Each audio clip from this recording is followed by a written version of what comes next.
Well, hello y'all, and welcome back to my channel. And if this is you're stopping in for the first time, then welcome. My name is Dee, and I am married, a married stay-at-home wife with no kids, and so the majority of my meals are going to be for two people. And today I am going to be sharing with you a new recipe for me. Which is called the Forgotten Jambalaya, which is made obviously in the crock pot. So it's very easy. I got it off of another YouTuber here by the name of Taylor Elmore, and I think she saw it on Jen Chaplin, but of course I will link the actual recipe that they both got it from in the description box below. But here are the ingredients. So back here is salt. You're going to need cayenne pepper, parsley, basil leaves, minced garlic, diced tomatoes, tomato paste. It calls for, I think, 2 medium bell pepper, but I'm just going to do 1 large. An onion, which I have in the back here, is, I think, a medium onion. And smoked sausage. I'm going to use this turkey smoked sausage, and it calls for a can of chicken broth or beef broth, whichever one you want to use, I guess. But I tend to buy the broth based seasoning and just kind of make my own. And also a pound of boneless chicken, which I have already diced up or chopped up in my crock pot already. So guys, like I say, I will link the actual recipe down below, and let's get to assembling this stuff. All right, guys, and bear with me, this is my first cook with me video, okay guys, so be nice. All right guys, let's get started. We're gonna just kind of do everything in front of you as we go, and I'm just gonna put it into the crock pot as I chop things. And we apologize in advance if you hear a four-wheeler or something, or motorcycle. I don't know what these people are doing in this neighborhood, but that's that. And first, you always want to start with a clean workspace, you guys, because I feel like if you start with a clean slate, then it's like less hectic. I always run some dish soap, dish water over here, and I just like to clean as I go. So when you get done in the end, you know, you're just finished. You know what I'm saying? I'm one of those cooks. I like to clean as I go, so it takes me a little longer because I stop and wipe down and clean, things like that. But hey, it's your kitchen. Do how you want to. Do what works for you. Okay, guys. I am not an expert at chopping or anything. I just get it done. Okay? And that's pretty much how that goes. Okay? So we're just kind of, oh, Jesus, I had a knife slipped on me, y'all. I had to bet a problem here. We definitely don't want no mishaps with a knife and stuff on my first cooking, you know, cook with me, my goodness. I'm just gonna roughly chop it since it is going in the crock pot and gonna be cooked for a little while. And plus I like onions, so cooked onions, let me put it like that. The only onions that I can eat raw are the red or purple onions. Okay, my goodness, my eyes are watering, Jesus. Okay, let me hurry up and get through this. But I hope you guys are having a good day. And everything. Today is actually the weekend for me. It's Saturday, and I decided to do something kind of low key for Sunday dinner. I used to do kind of a real, you know,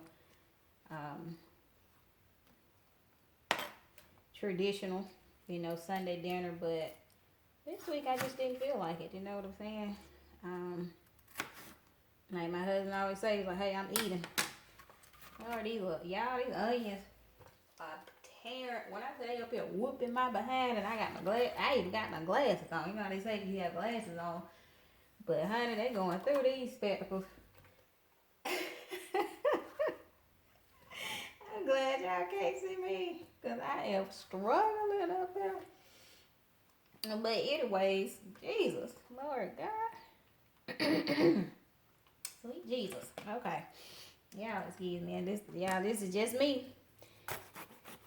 Okay, now we got even the bell pepper.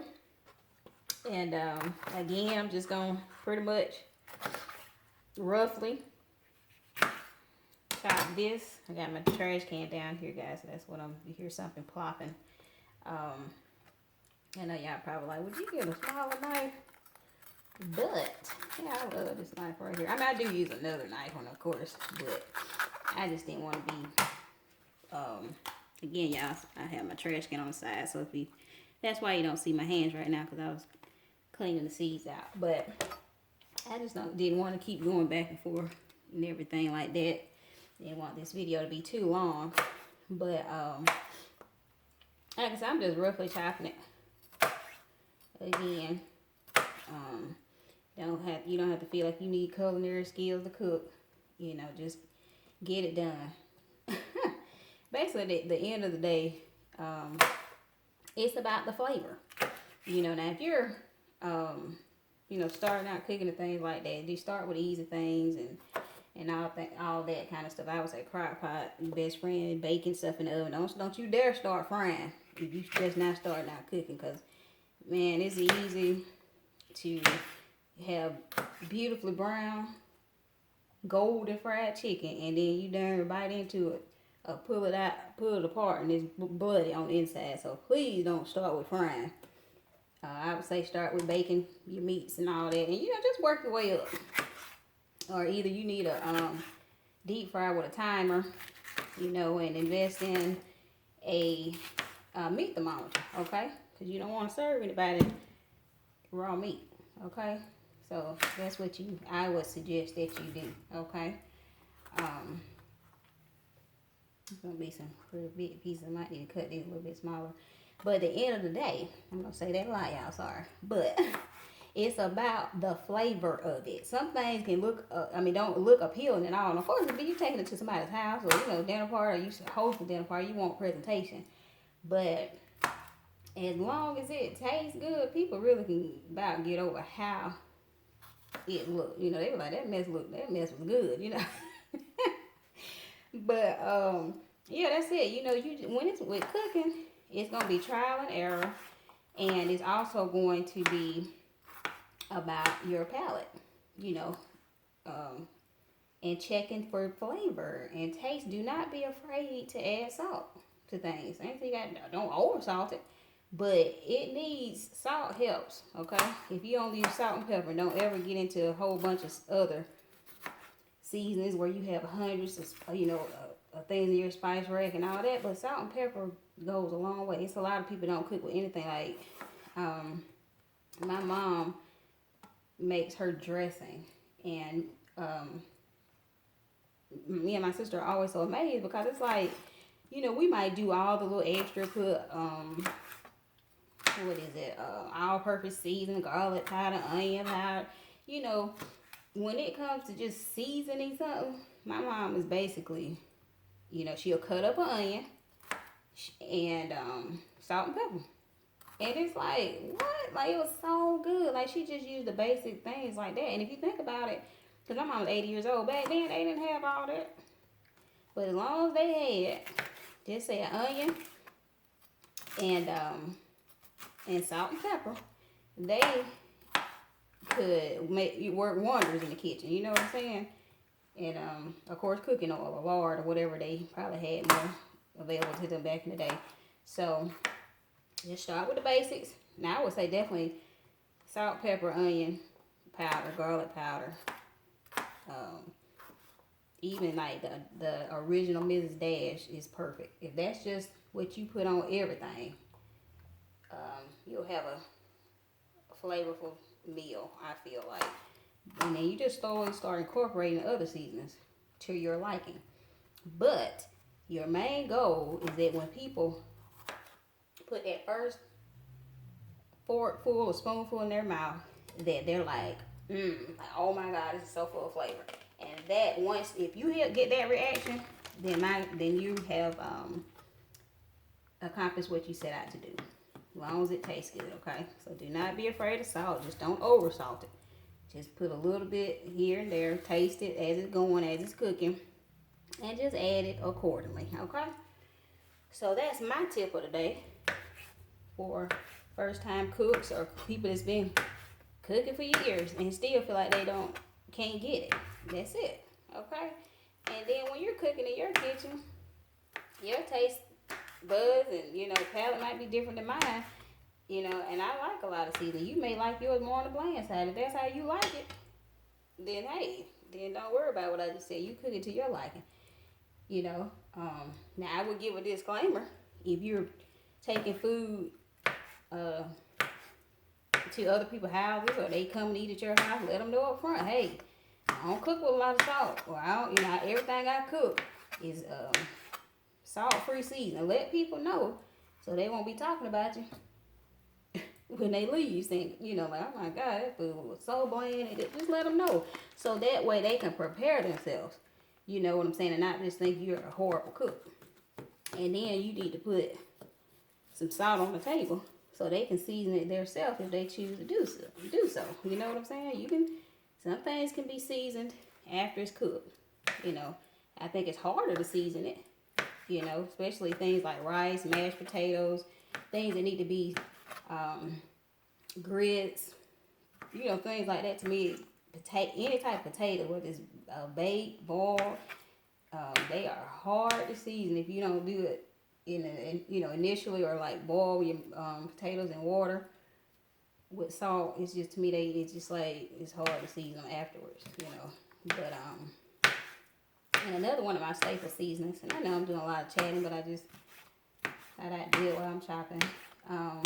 Garlic salt. Garlic salt is absolutely, that's like my base seasoning for everything. If I'm even using something like frying fish or something, and you know how it has a little fish fry seasoning, sometimes that just, you know, I feel like you always need to season your meat no matter what. Let me kind of rinse my hands. You need a base seasoning because chicken is so bland, meat is bland. So I feel like even though if you're going to put a sauce on or do this and that, sometimes that salt is not going to have enough sodium to penetrate that meat. So just at least put some garlic, a little garlic salt on your meat if you don't do anything else, okay? Now we're going to, let me see if I'm finished cutting. Yes, I'm finished with cutting. So I'm going to move this out of the way. Put that in my dishwater. Okay, so here's that. Okay, so let me get my little cheat sheet over here, guys. I got it kind of written down. All right, so now let's go with the diced, undrained diced tomatoes. Just that in there. Okay, and so it calls for a can of chicken broth. So I filled this up with water, and I'm just gonna put this in there. All right. So that's that. And so since I didn't have the broth in a can, that was my liquid. So now I'm gonna add some of the seasoning base in chicken. So I'm gonna put, it's actually a tablespoon for a cup. So I'll put one, and probably a half in here. Let's see, just build your flavor, guys. Build them. Sorry for tapping. You know, this is kind of annoying. Well, no, actually it's 2 teaspoons equals 1 cup, if you guys can see that. Okay, so we're done with that. And I like to, as I get finished with something, I move it to the side. And as I said, you guys, you know, we always want to clean as we go.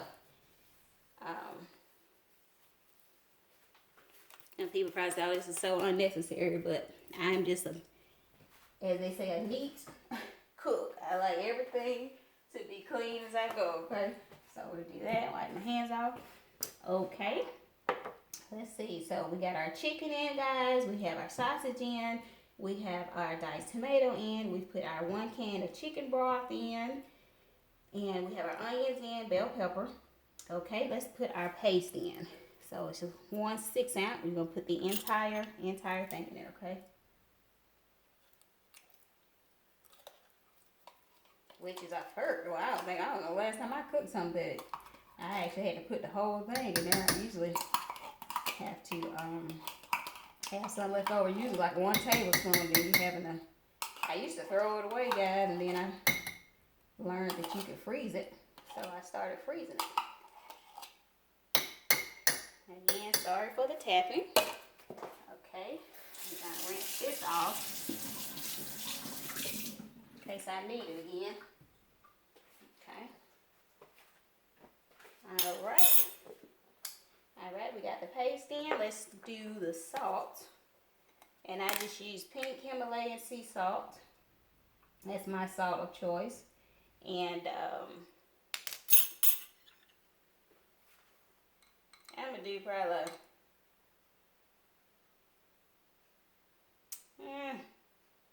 let's see, maybe a half. I'm gonna do maybe a teaspoon in there. We'll start with that. I'm trying to think if I put anything else. Yeah, I'm gonna probably go ahead and put a tablespoon in here. Okay. Because there's nothing else I put in that actually looks like salt seasoning. Okay, let's put that out the way.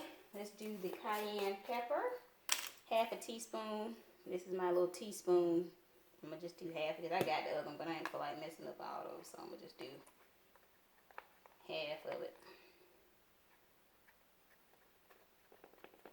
Because I am going to share this with my mother, and I know she don't like a lot of spice, so about that much.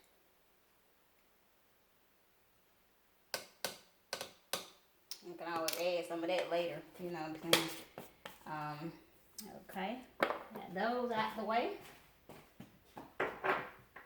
Okay, now let's do the parsley.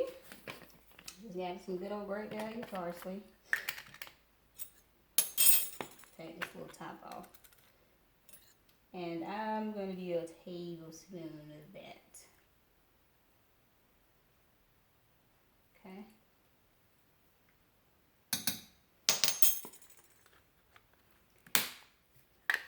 Sorry for all the click clacking going on, but y'all, we cooking. Okay, basil. Let's see, basil. We're gonna do 2 teaspoons.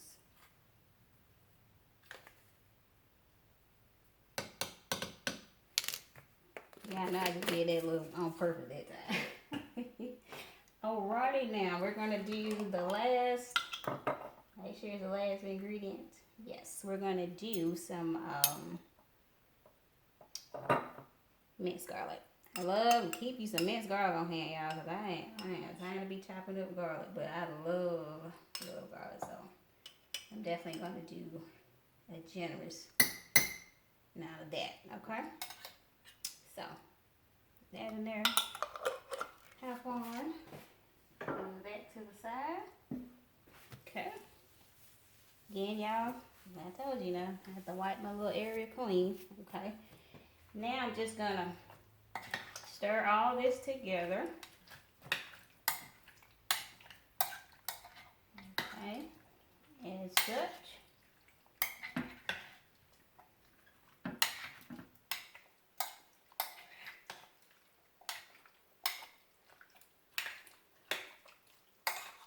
And get that